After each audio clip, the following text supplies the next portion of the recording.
매주 월요일 정치 현안을 품격 있게 토론하는 품격 토론. 오늘은 김영주 전 민주당 의원, 김성태 전 국민의힘 의원과 함께합니다. 안녕하세요. 네, 반갑습니다. 예.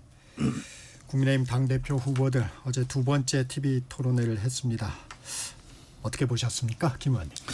글쎄 좀 두 번째 토론은 뭐 좀 달라질 줄 알았는데 결국에는 크게 좀 보다가 저도 식상해서 돌려버렸는데요.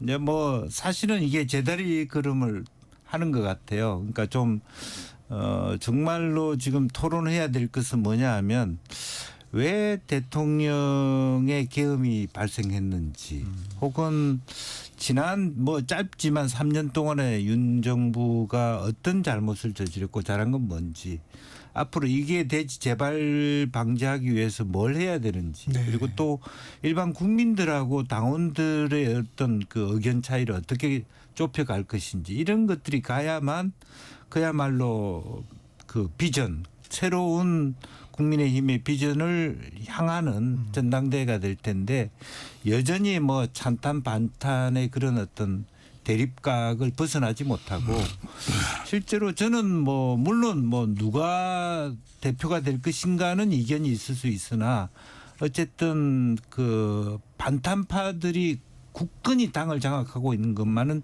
사실이라고 봅니다. 그래서 그런 상태에서 보면 이미 이 전당대회가 누가 되든 간에 국민들로부터 사랑받기는 아직 뒤로 가고 있는 거 아닌가 그런 생각을 우리가 떨치지 못했습니다. 야권의 냉정한 평가를 들으셨습니다. 김성태 대표님. 그렇습니다. 저도 지금 이제 불과 이제 4일밖에 남지 않은 전당대회를 앞두고 당권 주자들이 지금 현재 뭐 너무나 확연하게 찬탄 반탄으로 나눠져 있지 않습니까? 그런 측면에서 뭐 현실적으로는 분명히 반탄 인사들이 두 분이 그냥 그래도 좀 지지율의 우위를 지금 차지하고 있는 건 뭐 가끔 여론조사를 통해서도 나오고 있지 않습니까?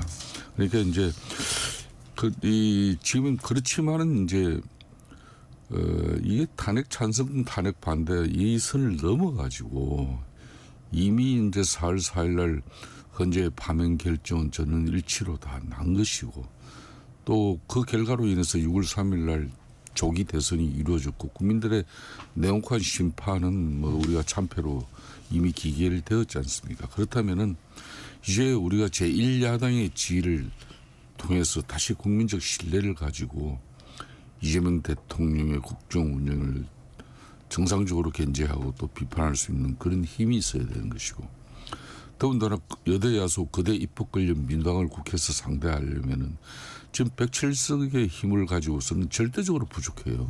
아무것도 할 수가 없어요. 그렇기 때문에 민주당과 이재명 대통령이 오로지 의식할 수 있는 부분은 국민 여론밖에 없는 겁니다.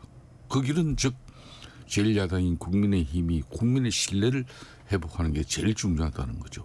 그러니까 이번 전당대회는 국민의 신뢰를 회복하는 그런 처절한 몸부림을 만들어 나가는 후보들 간의 선의의 경합 경선을 통해서 경쟁을 통해서 뭐 그런 대회가 돼야 되는데 아무래도 이제 국민들이 보기에는 여전히 윤석열 뭐 허리 많은 뭐 친윤 인사들의 그 기득권과 영향을 유지하려고 하는 그런 뭐 또 인식들과 당을 변화쇄신시키겠다는 그런 계획 의지가 충만한데도 당내 기반은 좀 한계가 있는 이런 후보들 간의 대립으로 볼 수밖에 없거든요.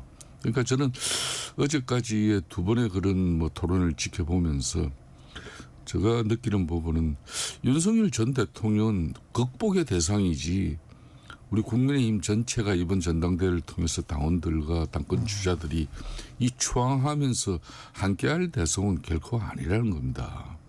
즉 그 말은 내년 6.3 이제 지방정부 선거를 통해서도 내년에 지방선거를 치르면서 윤석열 대통령과 김건희 여사를 갖다가 우리가 이렇게 내세우면서 그렇게 이제 이재명 프레임과 또 정권 견제 그런 프레임을 가지고 그게 프레임이 서냐 이거예요. 다르지 않습니까? 그런 측면에서 우리가 합리적 보수로서 반듯하게 서야만이 이 거대 입법 권력과 헌정 역사상 뭐 지금처럼 이 이재명 대통령에게 절대 권력이 아쉬움이 좀 만들어진 적이 남으셨던 없죠. 토론회였다는 말씀이신 그런 게 거죠. 아쉽죠. 예. 이 전당대회 구도 좀 살펴보겠습니다. 김문수 후보 여의도 당사에서 특검 저지 숙식 농성을 며칠째 이어가고 있습니다. 상당한 체력을 자랑하고 있습니다. 이런 모습 당권 경쟁에는 어떤 영향이 좀 있을까요? 글쎄요, 이게 뭐 제가 느낄 때는 우리 그 장 후보가 굉장히 치고 올라온다라고 하는 장동희 후보에 대한 견제일 수 있고 여전히 지난번에 제가 뭐 강적들이란 프로에서 제가 이제 네. 인터뷰 하듯이 이렇게 했는데 장 후보랑 후보 단일화 할 필요 없다. 나름대로 이길 수 있다는 자신감을 갖고 있지만 그래도 여전히 지난 대선 이후에 지난 대선은 본인을 위해서 캠프가 차렸다기보다는 한 전 총리를 위해서 캠프에 있었기 때문에 의원들이 많이 있었다. 그러나 지금 더 이상 한덕수가 없는 상태에서 의원들이 상당히 장동혁 쪽으로 기울어 있는 데 대한 약간 불안 심리가 있는 것 같아요. 일반 여론조사에서 앞서고는 있으나 미묘하게 이게 그냥 간단하지 않다. 장동혁 후보의 지금 현장에서의 연설 분위기 완전히 뭐 기세가 예, 이제 그런 것들을 조금 조기에 앉혀야 되겠다. 그러면 초강수가 필요한데 그것은 내가 잘할 수 있는 소위 우리가 뭐 우스갯소리로 대선 바로 지고 저 디산에 관악산에 가서 울라우프 돌리고 체력 팔굽혀펴기 철봉하는 모습이 나왔지 않습니까? 이제 그런 정도의 또 연세가 제일 또 많기도 하고 그러니까 그런 부분에 대한 나는 아직까지 건재하다라고 하는 걸 보여줌으로써 조금 그렇게 치고 올라오는 부분에 대한 제어 역할을 하고 있다 그렇게 봐야 될 것 같습니다. 김문수 후보의 행보는 좀 어떻게 보세요? 저는 이제 지금 이제 국민의힘 여의도 당사 그러니까 행간 바로 엘리베이터 앞에서 그렇게 이제 농성을 이제 벌린 이 부분은 뭐 이건 누가 뭐라 그래도 김문수 후보의 가장 큰 장기죠. 민주화 운동과 노동 운동을 통해 가지고 옛날에 청년 김문수는 뭐 그래도 대한민국 민주화 운동의 상징입니다. 그런 저력이 있죠. 그런 저력이 있는 그런 김문수 후보가 불법 부당한 이재명 정부의 그런 특검이 국민의힘 심장을 겨누고 있다. 모두 당사를 모여서 우리가 비상전선을 구축해서 맞서 싸우자. 이 메시지가 지금 당원들한테 일정 부분 먹히고 있죠. 좀 전에 이제 김영주 의원님께서 이렇게 진단하셨듯이 파상 지세로 파죽 지세로 그냥 이렇게 장동희 후보가 상당히 치어 올리는 당 내적으로 또 일정 부분 뭐 친윤 의원들의 상당한 지지를 갖다 등에 얻고 뭐 그런 분위기를 만들어가는 상황이었거든요. 그런 상황에서 이제 김문수 후보는 이제 뭐 승부수를 던진 거죠. 사실상 후보가 전당대회 기간 중에는 전국 각지의 그러니까요. 당원들을 만나지 않고 그냥 당사에 네. 돗자리 깔고 이렇게 승부수를 던진 것은 그러니까 이분만이 가질 수 있는 그런 감이 있죠, 촉이 있죠. 그러니까 지금은 그러니까 이제 당장 뭐 지도부 입장에서도 킨텍스, 수도권, 서울, 경기, 인천, 강원, 제주 막 그런 권역별 유세도 다 이제 그냥 없애버리고 그냥 온라인으로 후보 유세 이제 하고 이런 식이었지 않습니까? 그렇기 때문에 이제 모든 것은 우리 당사로 다 직결될 수밖에 없는데 그 중심에 본인이 그냥 앉아 있으니까. 그러니까 그런 측면에서 이제 장동희 후보는 크게 한 방 맞은 겁니다. 제가 볼 때는. 그런 측면에서 또 체력도 같이 하고 있고 또 싸우는 부분 이제는 야당이니까 뭐 말로 가지고 잘 안 되는 부분이 많으니까 이제 자신의 몸으로 또 싸우는 과거의 이력 그런 경험을 가지고 우리 당원들과 함께 이제 열심히 싸우고 이게 지금 먹히고 있는 것 같아요. 전한길 씨가 장동혁 후보를 지지한 건 상당한 영향을 줄까요? 그것도 저도 그걸 봤는데 본인이 당사 그 엘리베이터 앞에 있는 앞에 행간문 앞에서 전한길 씨가 마침 그 기자들하고 이렇게 이야기하면서 네. 그걸 갖다 이제 장동희 후보가 자기 그 방송에서 90% 이상 지지해서 자기도 지지한다 그런 거거든요. 그런데 이제 그런 전한길 씨의 그런 지지 입장 자체가 크게 영향을 못 미친 것 같아요. 왜? 전환길 씨와 그 뭐 흔히 말하는 10만 지지층이 뭐 이렇게 같이 우리 당에 함께 할 것이다 그랬지만 그분들이 그렇게 뭐 한 사람의 말에 의해 가지고 그렇게 금방 당원 가입이 이루어지고 또 당원 가입이 이루어진다 하더라도 또 이게 뭐 몇 달 3개월 이상의 또 당비를 납부한 실적이 있어야 되는데 금방 그런 효과가 드러날 수는 없는 거죠. 그러니까 그래도 뭐 일정 부분 뭐 전환길 씨의 그런 주장은 뭐 그래도 강성 지지층들에게 일정 부분은 영향을 줬습니다만은 김문수 후보가 저렇게 돗자리를 갈면서 강경 대응하는 그런 뭐 이미지를 만들어낸 부분에 대해서는 한계가 있는 거죠. 김 의원님은 전환길 씨의 영향력은 어떻게 보세요? 글쎄 이제 장동혁 후보가 기세가 지금 올라오고 있다. 뭐 네. 이렇게 지금 평가를 하셨는데. 근데 말씀은 이제 현장의 분위기는 전환길 씨가 압도하고 있는 건 사실입니다. 본인이 얘기했던 뭐 전당대회를 나 때문에 흥행에 성공했다.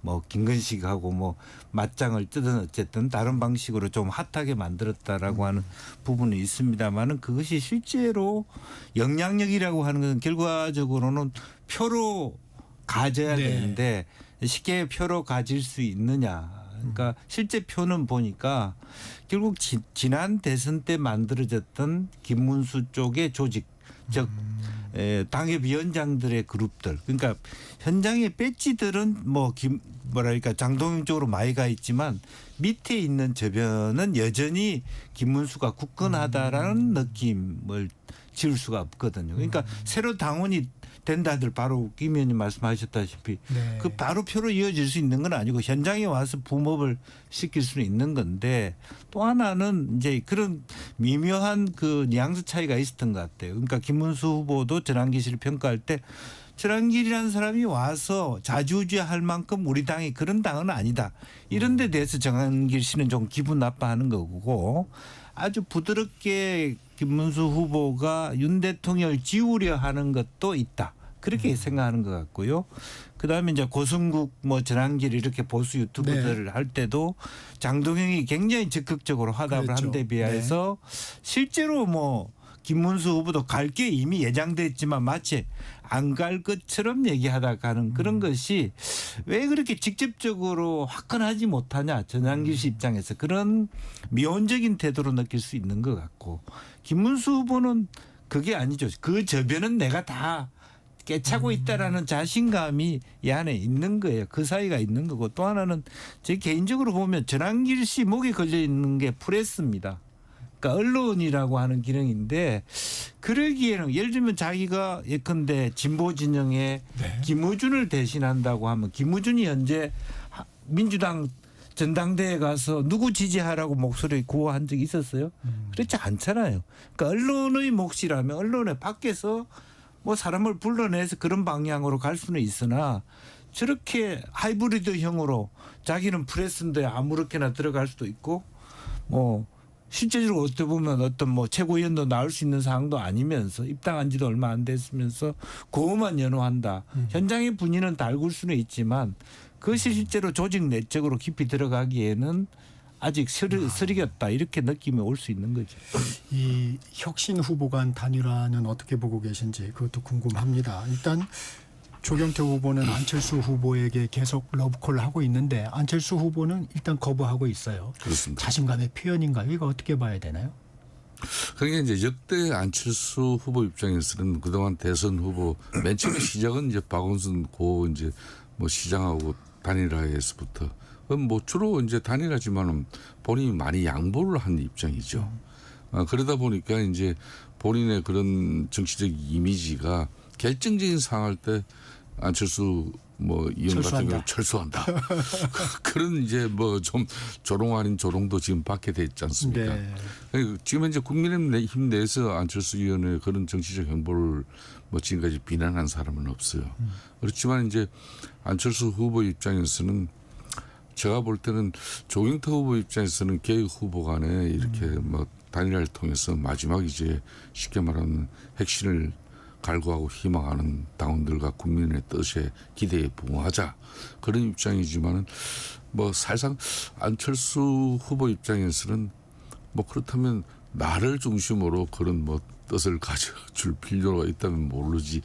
뭐 그런 내색은 하지 않지만은 지금 현재까지는 아직까지 그 반응이 없어요. 그러니까 하려면은 아무래도 내일 정도까지는 해야 그래도 하루라도 여론조사 돌리고 그래도 경쟁력이 누가 더 높은지 최종적으로 우리 다운들에게라도 확인하고 한 사람이 이렇게 양보하는 그런 모양새를 갖춰야 되는데 사실상 오늘 정도의 두 사람이 웬만큼 뜻을 일치시키지 못하면은 저 단일화 이야기는 뭐 별 의미가 없는 거죠.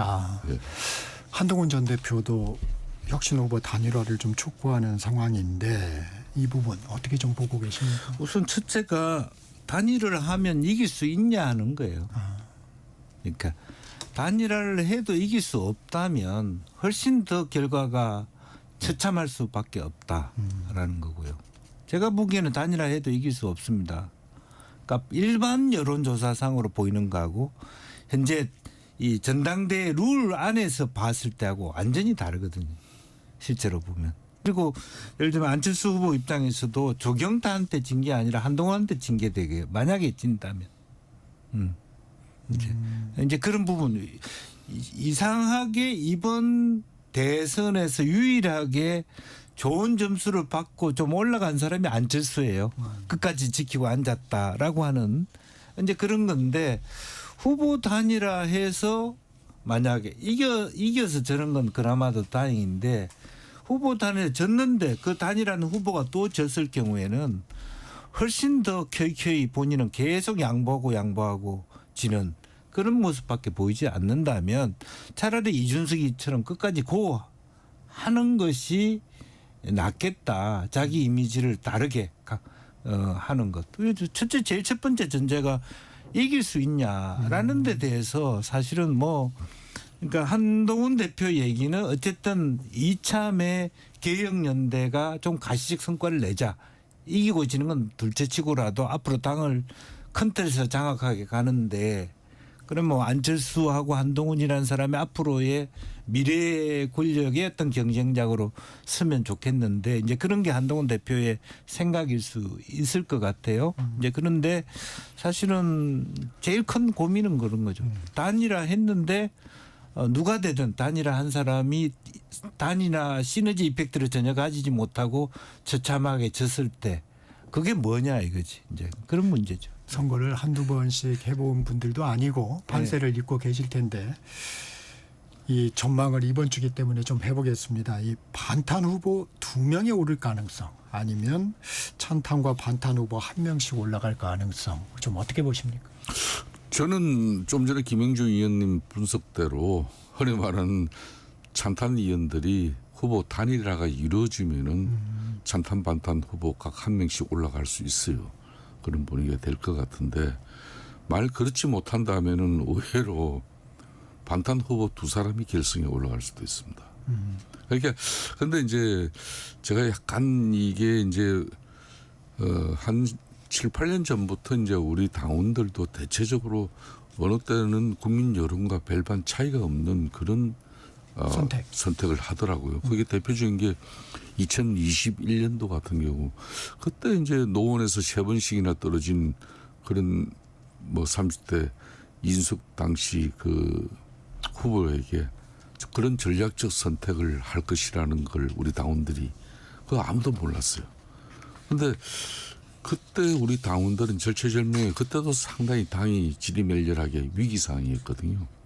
그런데 그 30대 중반에 그런 한 번도 의원을 국회의원 배지를 달지 못한 그런 뭐 후보에게 상당히 전략적 선택을 해가지고 당시 이준석 후보를 당대표로 만들었어요. 그렇게 해서 이준석 당대표는 당의 변화와 쇄신 그리고 젊은 지도자의 그 이미지를 가지고 서울 오세훈 시장 보궐선거 이기죠. 부산 박영준 시장 보궐선거 이기죠. 그 예시를 몰아가지고 2022년 대선까지도 우리는 승리를 거머쥔 거거든요. 그래서 이번 같은 경우도 지금 현재 대체적으로 이제 우리 당원들의 뜻은 아무래도 이제 흔히 말하는 반탄 인사들에게 더 좀 눈길이 많이 가고 있는 것 같지만은 이게 이 찬탄 후보가 단일화를 가져간다면은 이게 이제 저런 상황이 되면은 이제 한번 경합이 될 만하구나. 이리 되면은 상당히 그 전략적 그 판단이 이루어질 수도 있는 부분이 있지만은 그렇지만 그 역시 뭐 쉽지는 않을 겁니다. 다만 이제 합리적 보수가 지난 12.3 비상계엄이 돼가지고 그런 모모한 지소로 거대 입법 권력의 폐악의 맛을 하고 뭐 한 건 아니다. 그렇기 때문에 당의 자정과 변화와 쇄신의 그런 노력이 지금 중요한 시간이지. 이게 뭐 다시 윤 의견을 내치고 지금 그럴 지금 상황은 아니라는 게 당 내적으로도 공감은 크게 가지고 있죠. 그렇지만 그 강성 지층의 목소리가 그 합리적 보수의 그런 바람을 지금은 듣고 있는 상황이죠. 네. 이 여론조사를 보면 지금 과반 후보는 없기 때문에 아마 이제 결선 투표 가능성들을 이렇게 쭉 얘기하고 있는데 우리 김영주 의원님은 어떻게 판단하고 계세요? 글쎄 지금 이제 후보 단일화가 되면 우리 김승태 의원님 말씀하신 대로 그나마도 어렵사리 말하자면 장동혁 후보를 제낄 수 있는 그런 힘이 생길 수도 있겠는데 만약 그게 후보 단일화가 되지 못하면 결과적으로는 김문수, 장동혁 두 분이 마지막 결선 투표를 하게 되는. 그러면 사실 또 의외로 장동혁이 김문수를 이기는 그 안에서 역장 드라마 같은 게 있을 수는 있을 것 같아요. 그러니까 그러나 어찌 됐든 이렇게 되든 저렇게 되든 뒤로 가는 전당대회의 결론은 이미 정해져 있다. 저는 그렇게 봅니다. 이 특검 그 국민의힘 중앙당사 압수수색 좀 어떻게 보는지도 여쭤보겠습니다.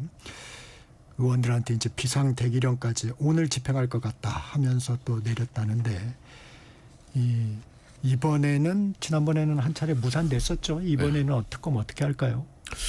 특검 입장에서는 이제 통일교 그러니까 통일교 교인들이 2020 그러니까 2년도에 상당히 조직적으로 우리 당에 이제 당원 가입이 이루어졌다. 그 당원 가입을 위해서 이제 통일교 자금이 이제 뿌려졌다. 뭐 그런 정도의 지금 이제 뉴스가 나오고 있는 가운데 그 2022년, 2023년 이때 이제 쉽게 말하면 우리 국민의힘 신규 당원으로 들어온 그 당원들에 대해서 전수조사를 좀 하자. 이게 이제 특검의 입장이거든요. 그렇지만 이제 이 당원 명부 같은 경우는 사실 어느 정당이든 민주당이든 국민의힘이든 정당의 생명이 그 당원 명부예요. 네. 이 당원 명부는 그냥 이름 석자만 뭐 적힌 게 아니고 그냥 주민등록번호에다가 그냥 계좌번호에다가 또 그런 주소 뭐 이런 것까지 다 그게 적나라하게 다 내용이 정리되어 있기 때문에 이거는 당 대표가 돼도 당원 명부를 전체적으로는 보지를 못합니다. 보면은 이제 반드시 거기에 대한 사유와 또 그걸 갖다가 또 당 내적으로 또 논의가 이루어지겠만 그런 구조가 있는데 그걸 이제 특검이 그 공당에 아무리 국민의힘이 지금 우습게 비춰지더라도 그 전격적인 압수수색을 통해서 그 당원 명부 전산 서버를 가져가겠다는 건 그건 무리한 시도였죠. 그거는 이제 지금 이재명 대통령이 당 대표로 있던 민주당 대표 시절에도 김용 민주연구원 부원장 네. 사무실 압수수색 그러니까 민주연구원 부원장의 사무실을 압수수색하려고 해도 그때 이재명 대표 그 척근 인사들이 중심이 된 민주당 현역 의원들이 스크럼을 짜고 끝까지 그걸 막았지 않습니까? 물론 나중에 이제 뭐 사무실에 상당히 제한적으로 그거는 협조를 했습니다만은 그러니까 그 지금 그거하고 이거하고는 비교도 못할 정도거든요.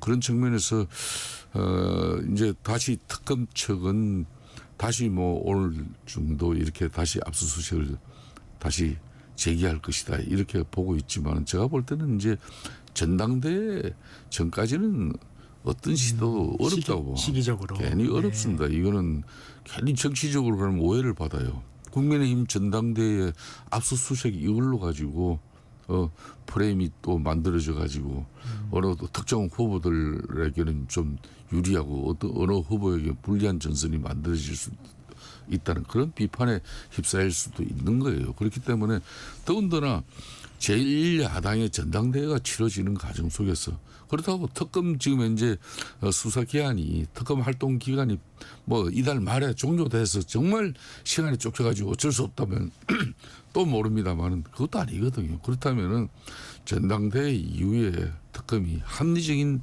방안을 가지고 국민의힘 측과 협의를 통해 가지고 이 문제를 뭐 풀어 나가야 되는 문제지.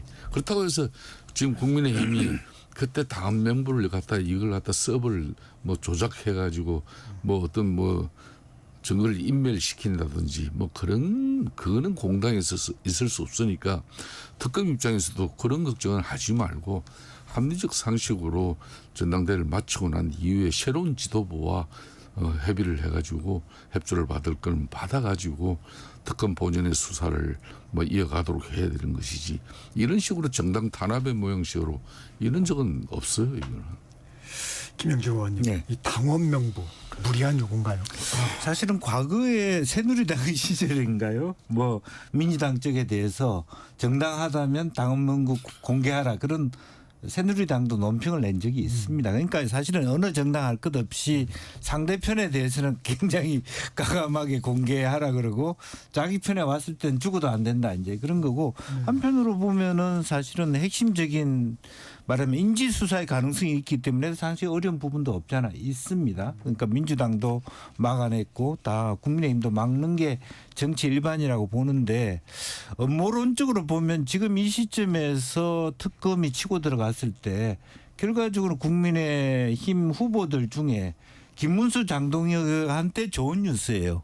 저거 봐라 무도한 이재명 정권이 이렇게 당사를 쳐들어오고 있지 않느냐. 저런 얘기를 하면 사실은 이 개혁파들이 그 안에 들어가서 얘기할 게 별로 없어요.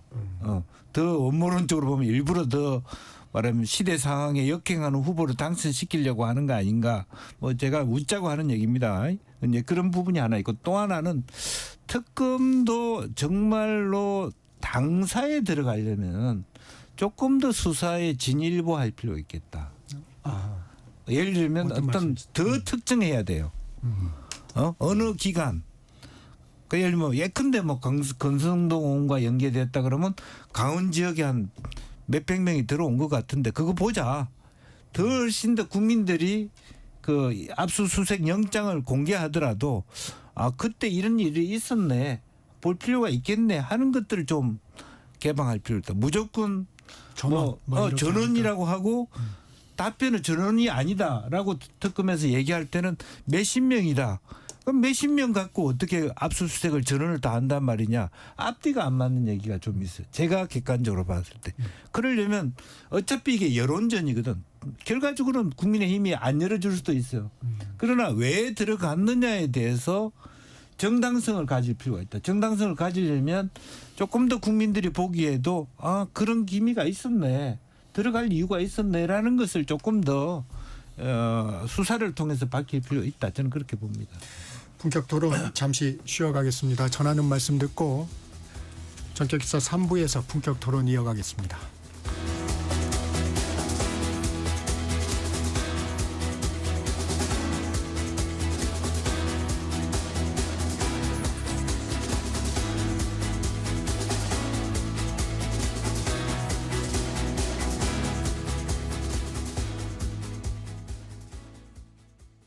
잠시 후 8시 반부터 일부 지역국에서는 해당 지역 방송을 보내드립니다. 워렌 버핏은 가치 투자, 필립 피셔는 성장주 투자, 피터 린치는 장기 투자. 방법은 달라도 목표는 하나. 성기영의 경제쇼가 성공의 길로 안내합니다. 깊이 있게, 명쾌하게, 지금 이 시대 경제에 관한 모든 것을 알려드립니다. 평일 오후 4시 5분 성기영의 경제쇼와 함께하십시오.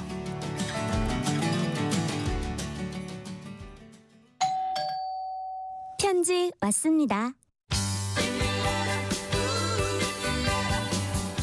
퇴근길 지친 당신에게 힘이 되는 뉴스를 전해드립니다. 매일 저녁 5시 5분 당신과 함께 읽는 세상 이야기 KBS 1라디오 뉴스레터 K. 지금 시각은 8시 30분입니다. KBS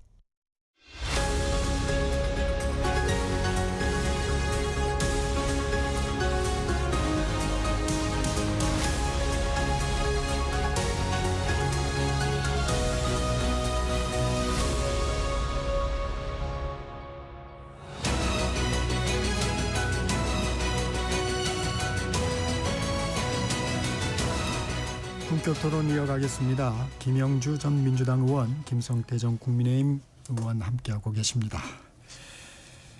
김건희 특검 얘기 좀 해보겠습니다. 오늘 2차 조사가 진행이 됩니다. 조사에는 응할 전망입니다. 근데 지난번처럼 또 진술 거부권을 대부분 행사할지는 지켜봐야 될 것 같습니다.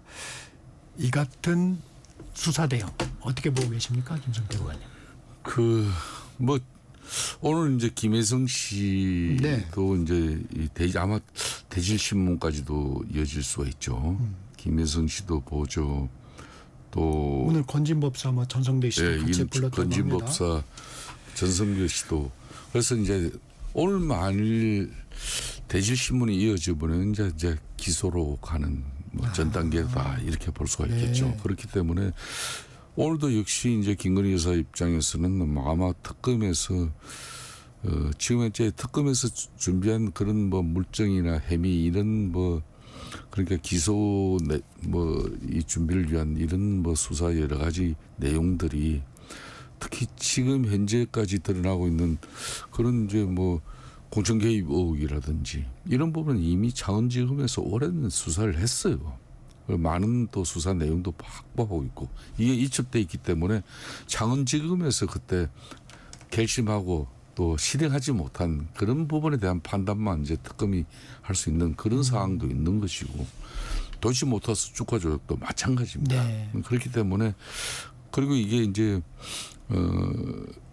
윤석열 전 대통령이나 김건희 여사가 실질적으로 구속 수감돼 있는 상태이기 때문에 이제 입 닫고 또 때로는 이게 법률적으로 자신이 좀 불이익을 좀 감수하더라도 나중에 이걸 자기가 또 보상받을 수 있다는 그런 심리 자체가 이제 다 사라지기 때문에 대체적으로 이 관련 김건희 집사로 불려진 김혜성 씨나 이런 사람들이 자신에게 이제 유리한 진술을 하지 그 자리에게 유리한 진술로 가면 당연히 김건희 여사한테는 불리해질 수밖에 없는 거죠.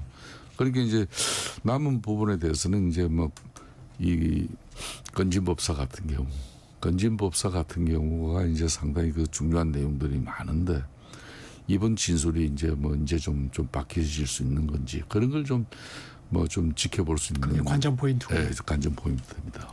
네.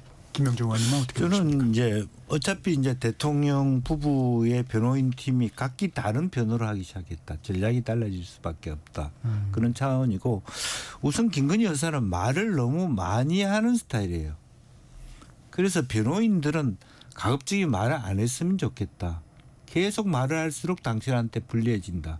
이걸 유념하라고 했을 가능성이 많습니다. 그러니까 속으로는 말 많이 하고 싶었는데 꾹 참고 있을 수 있다라는 거고요. 다만 지금 특검이 뇌물죄로 하느냐 알선수재로 하느냐에 따른 관심은 있다. 형량이 달라지거든요.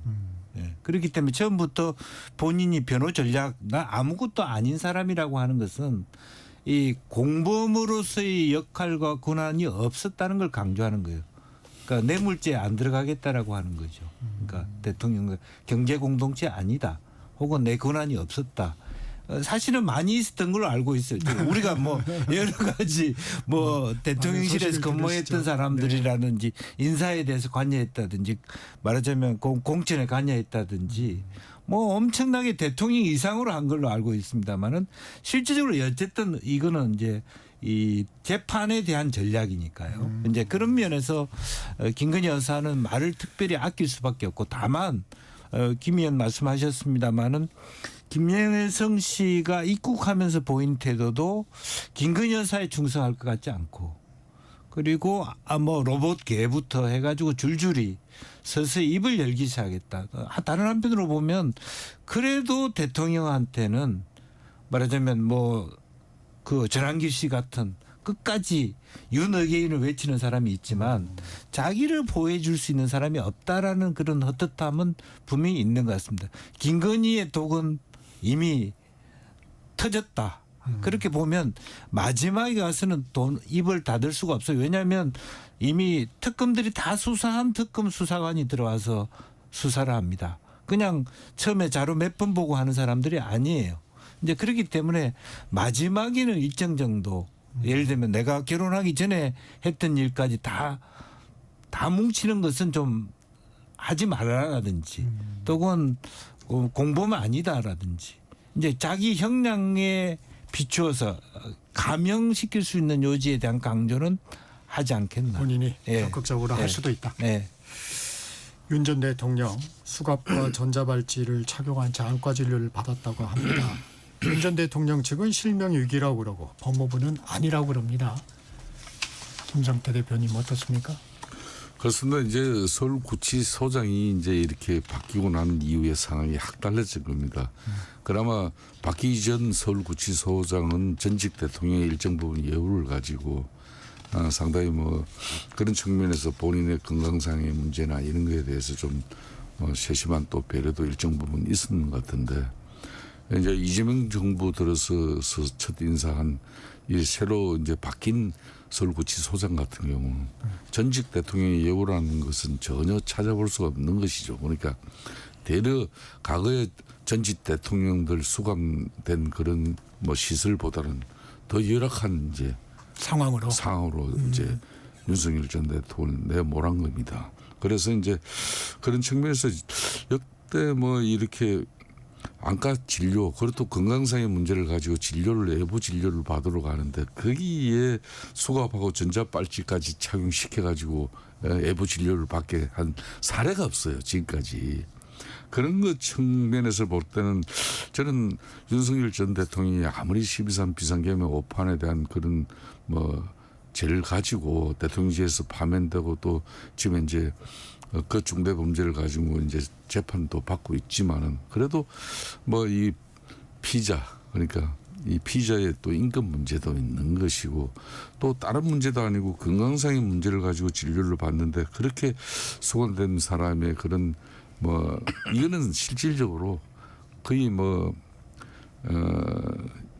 윤석열 전 대통령에 대한 뭐 모멸감을 주는 행위 그 이상 이하도 아니거든요.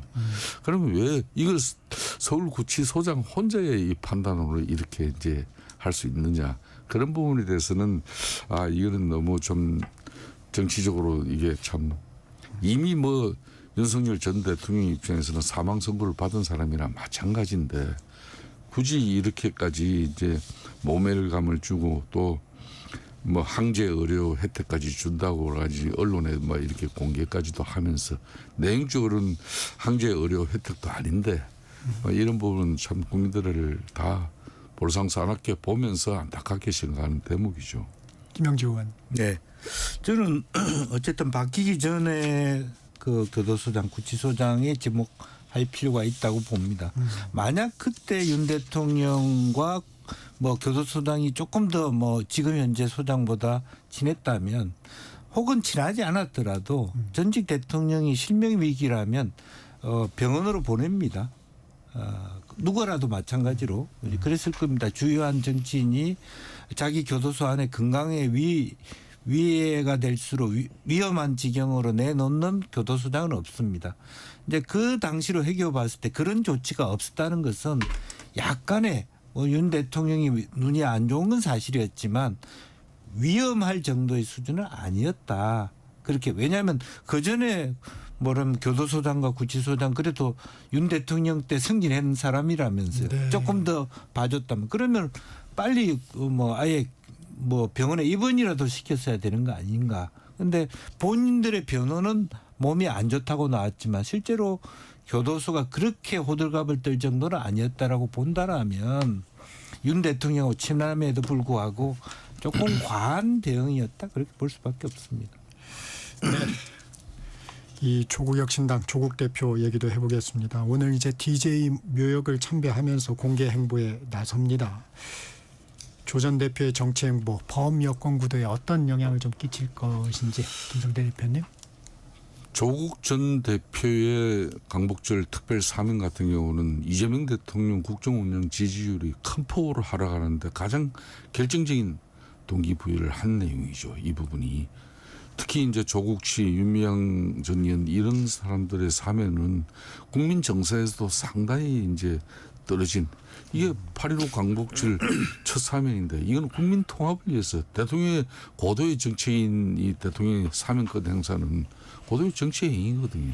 그것도 국민 통합을 위해서 주로 민생 경제 사업 중심으로 이렇게 역대 어느 대통령이든 당선되고 나면 제일 먼저 처음 뭐 이 특별 사면하는 게 같은 경우는 그런 대상이었지.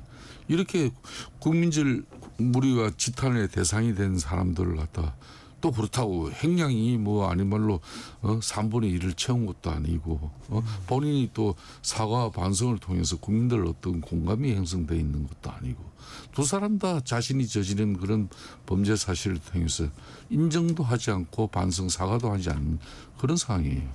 그런 가운데 하여튼 뭐 조국 전 수석은 이제 사면이 이루어졌고 저는 두 가지 이유가 있다고 봅니다. 첫째는 이제는 조국 전 수석이 이제 구치소 수감되어 있을 때 대한민국 어전서일 넘버2인 원식 국회의장마저도 거기에 특별면을 했었어요. 그죠? 이전에. 예.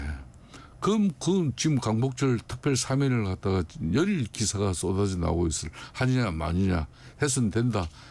해야 된다 안 된다. 그런 논란이 상당히 국민들 사이에 크게 지금 번지고 있는 사이에 그 국회의장이 거기까지 가서 조국 특별면을 한 것은 이재명 대통령에게 정치적으로 압박이죠. 특별 사면 대상에 이 사람 사면시켜야 된다는 거고. 또 8.15 광복절 국민 임명식에 정중한 초청을 위해서 우상호 정무수석을 갖다 양산 문재인 전 대통령 사저에 이렇게 보냈지 않습니까? 그러면 그 초청 행식만 이루어진 거예요. 그런 자리에서 문재인 대통령도 조국 전 수석의 사면을 강력하게 요청하는 입장을 우상호 정무수석에게 그렇죠. 조용히 네. 대통령이 전달을 하는 게 아니라 언론 플레이까지 되어버렸잖아요. 그죠? 이런 일련의 상황, 이런 자체가 이제 이재명 대통령 입장에서는 당신들 나한테 이제 뭐 이런 요청한 부분 내가 다 했으니까 이제 당신들에게 나는 빚진 게 없다. 뭐 그런 측면과 함께 또 조국 전 수석에게는 조국 대표에게는 당신 나한테 큰 빚인 거야. 이런 거죠.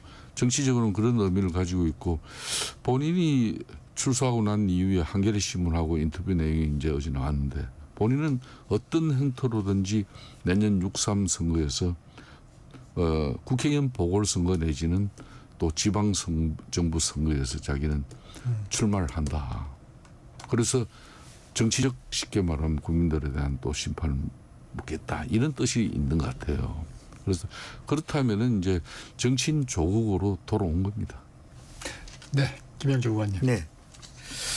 우선 뭐 두세 가지 맥락이 있을 것 같습니다. 우선은 뭐 조금 제가 아쉬운 것은 전체 국민에 대한 통합용이었냐, 민주당 내의 통합용이었냐라는 그 지적에 대해서 좀 아픈 부분이 있다.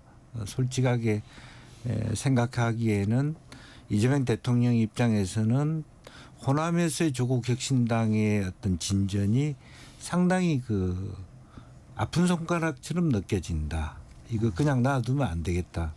그런 느낌이 아마 이번에 전당대회 속에서 호남의 많은 현역 의원들이 박찬대를 밀었는데 결국 정청래가 당선되는 것을 보면서 상당히 많은 입안에 문제가 있다. 그러니까 지금 현재 민주당과 국민의힘이 공통점이 있습니다. 국회의원의 지지하는 흐름과 당원들의 흐름이 다르게 나타나고 있다.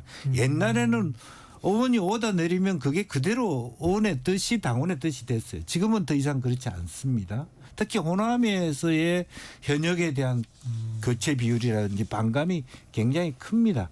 잘못 놔두면 그대로 감옥에 조국을 넣어둔 상태로 지방선거까지 갔을 때 오히려 호남이 더 위태롭다.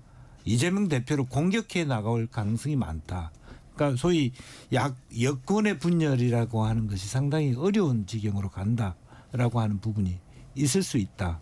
또 하나는 어쨌든 전당대회에서 대통령의 의중은 박찬대인데 당원들이 정청래를 뽑는 것에 대하여 약간의 조국이라고 하는 새로운 경쟁자를 둠으로써 매기 효과가 있을 수도 있다라고. 또는 그 과정에서 과거에 본인은 소위 DY 정동영계의 정청래와 이재명이었는데 이제는 구도를 바꿔서 친노 친문하고 함께하는 이재명으로 되는 겁니다. 이제 그러면서 당내를 조금 더 캄다운 시키는 이 정청래 김우준이라고 하는 것이 너무 부각되지 않게 하는 그런 용도고 나머지는 소위 윤미향 조국에 대해서는 소위 진보 진영의 어른들이 다 문재인 대통령을 비롯해서 요구해 왔거든요. 어차피 사명권이라고 하는 건 찔끔찔끔해도 그때마다 다 대통령이 욕먹습니다. 그럴 바에야 초기에 그래 그나마도 지지율 높을 때 완샷으로 하고 욕먹겠다. 그 다음에 다른 뭐 예컨대 25일 트럼프하고 만나고 다음 정치를 통해서 이 예컨대 몇 프로 9% 빠졌는지 8% 모르겠어 빠진 건 다시 올리겠다는 자신감. 그래서 정권 초기에 한꺼번에 하자라고 했고 아마 8.15 행사를 보면서 왜 대통령이 그렇게 했는지 이해가 갔어요. 네. 문재인 대통령 부부하고 다 마음으로부터 흉금이 없는 앙금이 없는 8.15를 맞았구나 막 그런 느낌을 받았습니다. 네, 시간이 좀 아쉽지만 오늘은 여기서 마무리를 하겠습니다. 품격 토론 김영주 전 민주당 의원, 김성태 전 국민의힘 원내대표와 함께했습니다. 고맙습니다. 네, 감사합니다. 정격 시사 듣고 계신 지금 시각 8시 46분입니다.